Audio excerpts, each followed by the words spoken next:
Bills are huge favorites when they host the Patriots, who are on the doorstep of destiny Sunday night. Revenge game for Stefon in his first trip back to Buffalo. Here are some comparisons. If Stefon doesn't necessarily want to do it, I'll do it.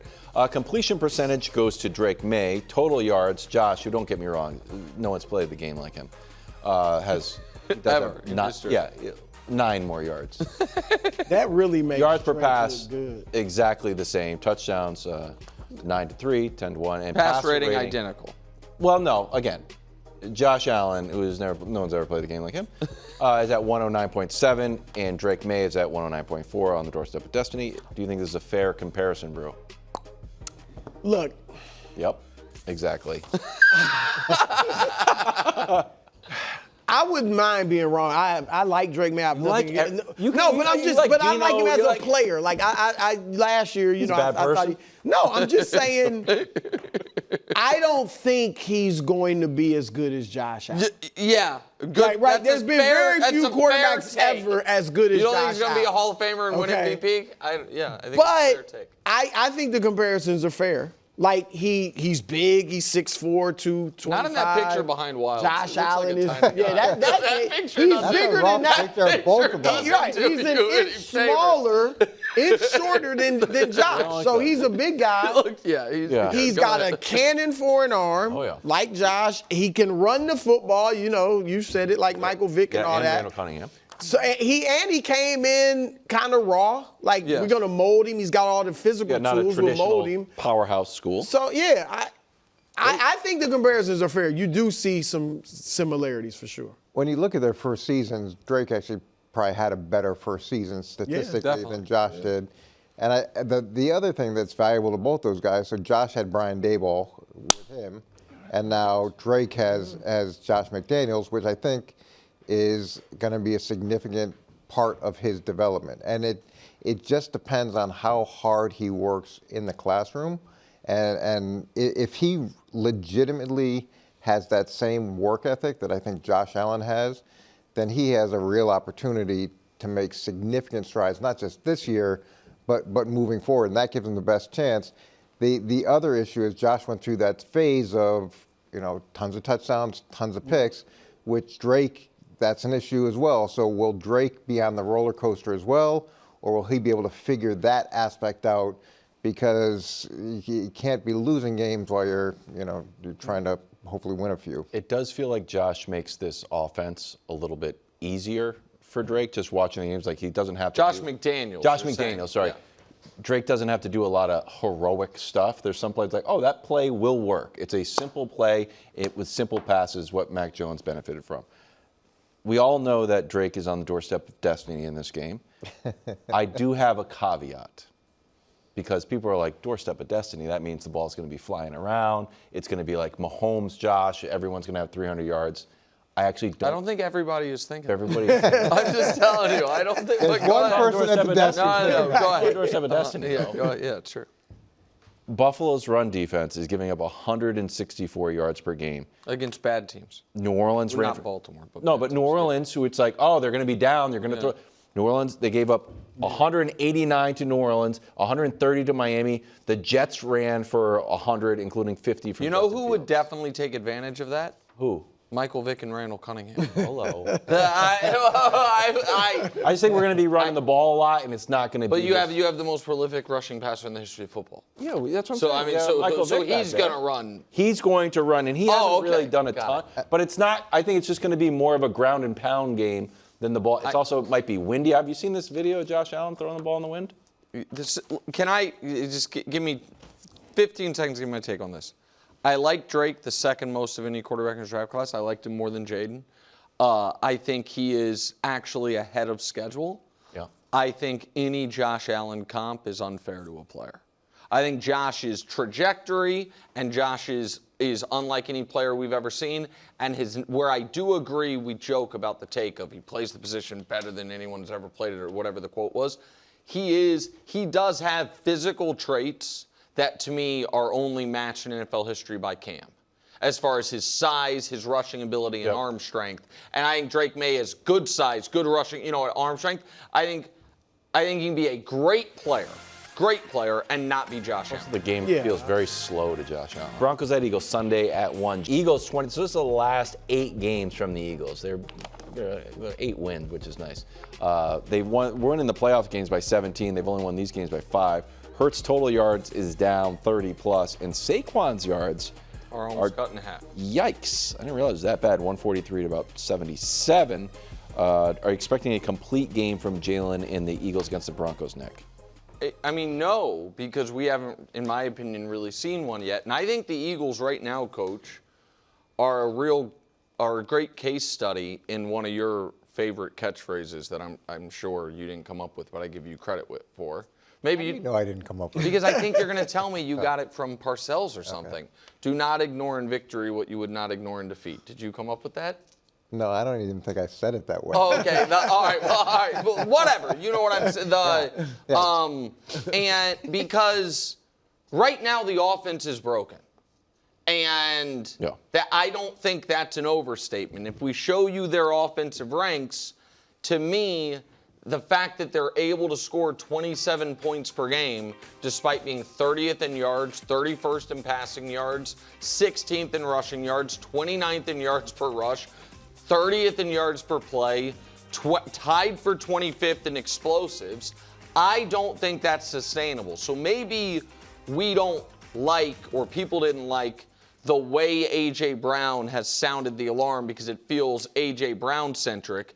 The kinder way, or the more optimistic lens to look at it is, A.J. Brown is saying, yes, I want the ball, but that's because what we're doing isn't working. And so I do think they need to change what they're doing in order to have a chance to keep the undefeated record, which is the only reason we're not sounding major alarms.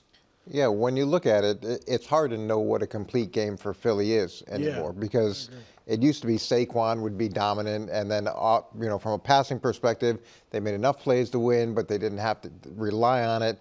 Now the passing game doesn't really work. Saquon's not really working, but they are winning, and at the end of the day, that's what the most important thing is. We talked about the Chiefs last year and the way that they won in a lot of different ways, and you got to give them credit for that because that's a sign of a mature team to be able to find that. But to Nick's point, there is a lot of stuff broken, and they did transition offensive coordinators again, and that happened last year because the offensive coordinator the year before wasn't very good. Maybe that's a much bigger issue than we think in terms of play call continuity, the types of plays that are being chosen.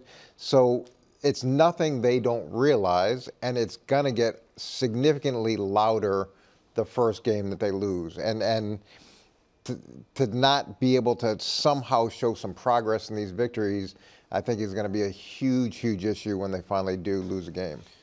Yeah, I mean, look, Denver could beat them. I would expect Philly to win, but Denver's a good team, and Philly's not going 17-0. I don't expect the complete game either offensively. Denver's defense is really good. They lead the league in sacks. They've only given up 2 pass touchdowns the whole season, and that's best in the league. So what I expect is Philly to look really good at points. I'm not saying it's going to be one great half and one bad half offensively, but I think they'll have their moments and they look good, and then they'll have moments and they'll look pretty bad. And I think they'll win a game that's, okay, they got to win, but we're not like raving about the offense. Do you think they can fix, I definitely think they can, because you got a quarterback. They've shown, like, whenever they let him throw, he does it well. But what's not sustainable is they can't be this bad throwing the ball and this bad running the ball and this inconsistent with production on either side of the ball for significant stretches. It's worked to this point, but it's hard to imagine that we're not going to get to a point like when they hit the supernatural funk a couple years ago. Right. They've had spurts. Yeah, their spurts are winning them the games. You just hope that once they do fall, it doesn't spiral like it did 2 years ago. Like you look, Dallas, the Rams, and Tampa Bay. They had spurts for like a half. Yes. Offensively, Kansas City, they were kind of the same the whole game. Yeah, that was a decent game. Yeah. It's the weirdest thing about it all is they've played a brutal schedule. Yeah. They've won all the games. They have thoroughly dominated their opponent in half of each of the last 2 games. They thoroughly dominated the Rams in the second half. They thoroughly dominated the Bucs in the first half. They beat Kansas City straight up in Kansas City. Yep. And this is why this is a compliment, Eagles fans. You're doing this without playing well. Yeah. You know what I mean? It's a compliment to the overall talent and depth of the roster right now. But I agree with Coach. I think that from a vibes perspective, the thing keeping it steady, Jalen's a great leader, but is that we haven't lost. Oh, yeah. You know what I mean? Once that heat's going to because then it's going to feel like we're massively underachieving statistically and we've lost. Monday night, the king of the AFC taking on the Prince, Mahomes versus Trevor. Now, Trevor's 0-3 versus Mahomes in his career. The Jags defense forcing turnovers, and the Prince will try to get himself off of the following list. Winless against Patrick, Baker, Drew Lock, the Prince, Tua, Jimmy G, and Big Ben. And that's actually that's a good list. That's a list of really good quarterbacks. Big Ben's a Hall of Famer. Jimmy G's one of Bruce's favorites. You have to be good enough to keep playing. You love Tua. Well, listen. That's a decent list. Yeah, I mean, Drew Lock just played in the division and was bad. But Baker's awesome. Trevor's the Prince, yeah. So we're going to flip this. What would a win over Mahomes mean for Trevor? Oh, it'd mean the Prince is full on back. They're 4-1. You beat Mahomes. At that point, people would not. Here's the bright side to playing in Jacksonville and nobody really paying attention. The national media is not focused on the fact that Trevor hasn't played well this year. I am, because I'm invested in the guy, and you know what I mean? I watch him. I bet on him last week. Appreciate coming through for us Jags there. It wasn't so much him. But I think Trevor is having one of the worst starts to a season, maybe the worst start to a season individually since his rookie year. They are winning despite it. And I think that is encouraging, because I think Etienne, who was seemingly a little on the trade block maybe this offseason, but then they traded Bigsby instead, and Etienne's been great. They're turning the ball over like crazy. That's the piece that I don't think is sustainable, so they will need Trevor to play better. So in order for them to win this game, I don't think they're going to be able to win it the way they've won their games up to this point in the year, which is despite the play of the quarterback. I think it would mean Trevor has an awesome game against a defense that last 3 games is playing really well. And I think people all of a sudden be like, wow, look at the Jags, 4-1, first in the division, second best record in the AFC, beat Kansas City. I think he'd get back to his princely status. I don't think it's going to happen, but that's what it would mean. Yeah, so the giveaway-takeaway ratio has saved Jacksonville. And there's been a bunch of problems with this team that have been overlooked because of the giveaway-takeaway ratio and the fact that they've been able to win these games. But they're first in the league in penalties, so they're the most penalized team. They're first in the league in drop passes. That's not Trevor's fault. And, well, I mean, pillowy we'll ball. see where the pillowy ball might be not so pillowy. But those problems that Jacksonville has are pretty disappointing, and you'd like to see them get better or have gotten better, but they haven't been. So a win over Kansas City, if Trevor Lawrence is actually responsible for the win, would have real significance. If it's more a function of the defense being able to turn the ball over against Mahomes and those turnovers leading to the win, I don't think it has the same impact. Yeah, look, a win, it would be huge for Jacksonville. Like it would kind of mean, okay, they're for real, not as a contender, but in the hunt for that division championship. Yeah. For Trevor, first of all, I don't know what back means.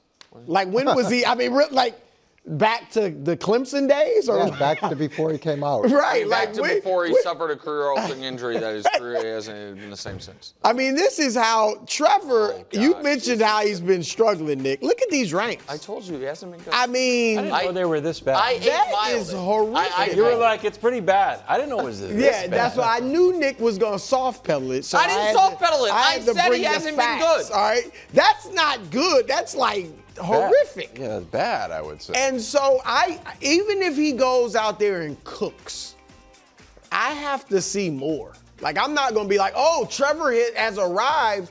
I got to see he's not in the Daniel Jones territory. I won't put him there. But I want to see a several game stretch where, for the most part, he is like okay, he looks like a really good quarterback.